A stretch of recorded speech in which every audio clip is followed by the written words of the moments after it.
ग्रामी जो यहाँ पे मौजूद हैं, सबको वेलकम करती हूँ।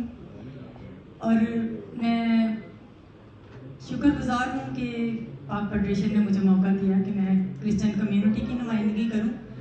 लेकिन क्रिश्चियन मेरा मज़हब है और मेरी पहचान पाकिस्तान है, क्योंकि मैं पाकिस्तानी हूँ।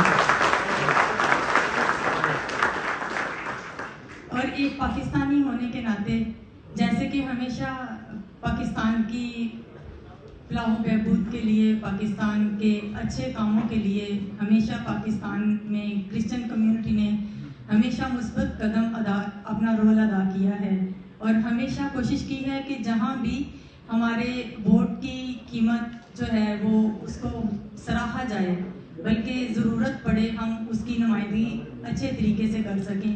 यहाँ पर भी हम पाकिस्तानी ही कहलाएंगे, हम बेशक क्रिश्चियन हैं लेकिन यहाँ पे भी हम पाकिस्तानी हैं। हमें कोई ये नहीं कहेगा कि हम यहाँ पे क्रिश्चियन हैं, हम यहाँ पे पाकिस्तानी हैं।